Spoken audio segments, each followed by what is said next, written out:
नमस्कार, आप देख रहे हैं द संकेत लाइव। मैं हूं तमन्ना। आज हम बात करने वाले हैं देश के उस दस्तावेज की जो सिर्फ आंकड़ों का पुलिंदा नहीं बल्कि भारत की आर्थिक दिशा तय करने वाला सबसे बड़ा रोड मैप होता है, यानी आम बजट। क्योंकि जब बजट आता है तो सिर्फ ये सवाल नहीं होता कि क्या सस्ता हुआ, क्या महंगा हुआ, बल्कि ये भी सवाल होता है कि सरकार देश को किस रास्ते पर ले जाना चाहती है।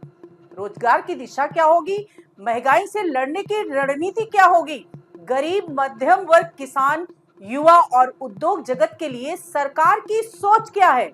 और इन्हीं तमाम सवालों के बीच वित्त मंत्री निर्मला सीतारमण ने आज मोदी सरकार का केंद्रीय बजट पेश किया।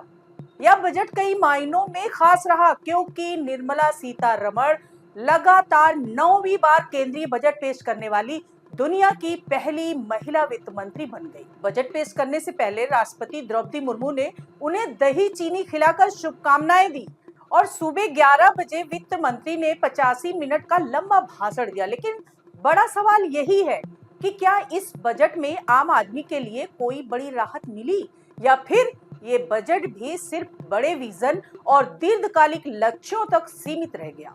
सबसे पहले समझते हैं कि आम बजट होता क्या है। आम बजट सरकार की साल भर की कमाई और खर्च का पूरा ब्यौरा होता है। इसमें बताया जाता है कि सरकार पैसा कहां से कमाएगी, टैक्स के जरिए, कर्ज के जरिए या अन्य स्रोतों से, और उस पैसे को कहां खर्च करेगी। शिक्षा, स्वास्थ्य, रक्षा, इंफ्रास्ट्रक्चर, सब्सिडी और कल्याणकारी योजनाओं पर। यही वजह है कि बजट को देश की अर्थव्यवस्था की धड़कन कहा जाता है। अब बात करते हैं इस बजट की सबसे पहले इनकम टैक्स को लेकर, क्योंकि मध्यम वर्ग की सबसे बड़ी उम्मीद यही होती है कि टैक्स स्लैब बदलेगा या नहीं। लेकिन इस बार इनकम टैक्स स्लैब में कोई बदलाव नहीं किया गया। हालांकि सरकार ने रिवाइज रिटर्न फाइल करने की समय सीमा बढ़ाकर 31 दिसंबर से 31 मार्च कर दी है, यानी अब टैक्स पेयर्स को 3 महीने का अतिरिक्त समय मिलेगा, जिससे ईमानदार टैक्स दाताओं को कुछ राहत जरूर मिलेगी। लेकिन सवाल ये भी उठता है कि जब महंगाई लगातार बढ़ रही है तो टैक्स स्लैब में राहत क्यों नहीं दी गई।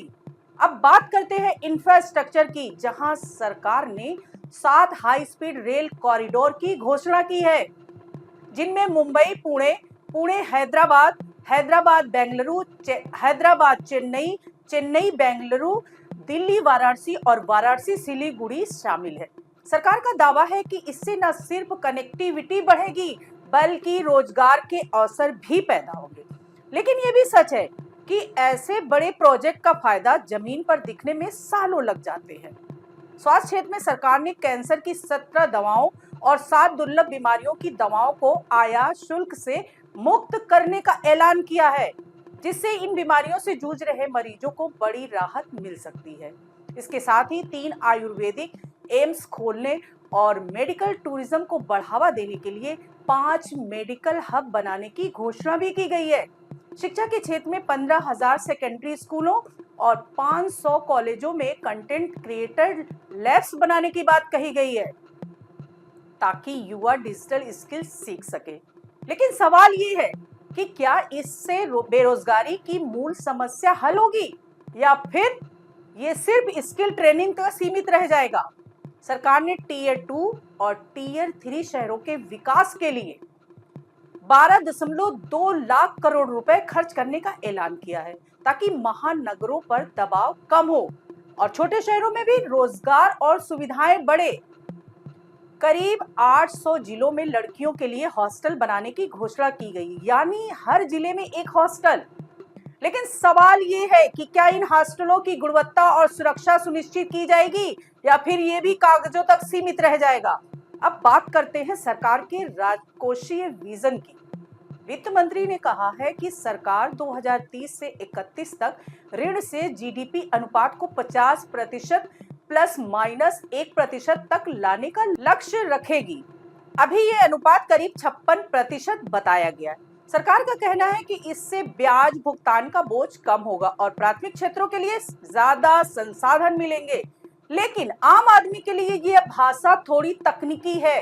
सरल शब्दों में इसका मतलब ये है कि सरकार कर्ज पर कम निर्भर रहना चाहती है ताकि भविष्य में टैक्स का बोझ और महंगाई कम हो सके। अब आते हैं सीधे उस हिस्से पर जो लोगों की जेब से जुड़ा है, यानी क्या सस्ता हुआ और क्या महंगा। विदेश यात्रा पर टीडीएस 5% से घटाकर 2% कर दिया गया, यानी विदेश घूमना थोड़ा सस्ता होगा। कैंसर और दुर्लभ बीमारियों की दवाएं सस्ती होगी, सीएनजी गैस और बायोगैस सस्ती होगी, माइक्रोवेव सस्ता होगा, सोलर एनर्जी से जुड़े सामान सस्ते होंगे, जूते, बैटरी, शुगर की दवाइयां सस्ती होगी और मोटर एक्सीडेंट क्लेम को टैक्स फ्री किया गया है। वहीं दूसरी ओर सिगरेट 2 से 8.50 पैसे प्रति स्टिक तक महंगी हो गई है। तंबाकू और पान मसाला पर 40% अतिरिक्त टैक्स लगाया गया है। सरकार इसे स्वास्थ्य के नजरिए से सही ठहरा रही है, लेकिन इससे अवैध तंबाकू बाजार बढ़ने का खतरा भी है। कुल मिलाकर इस बजट में सरकार ने बड़े विजन और दीर्घकालिक लक्ष्यों पर ज्यादा फोकस किया है, लेकिन आम आदमी को तुरंत राहत देने वाले बड़े ऐलान नदारद है। यही वजह है कि सवाल उठ रहा है कि क्या यह बजट आम जनता की उम्मीदों पर खरा उतरता है या फिर यह सिर्फ आंकड़ों और घोषणाओं को खेलकर बनकर रह जाएगा। आप इस बजट को कैसे देखते हैं? क्या यह देश की अर्थव्यवस्था को मजबूत करेगा या फिर आम आदमी के लिए यह एक और निराशाजनक बजट साबित होगा? अपनी राय हमें कमेंट्स में जरूर बताइए और ऐसे ही बेबाक विश्लेषण के लिए 10 संकेत लाइव को सब्सक्राइब जरूर कीजिए। आज के लिए इतना ही। नमस्कार दोस्तों।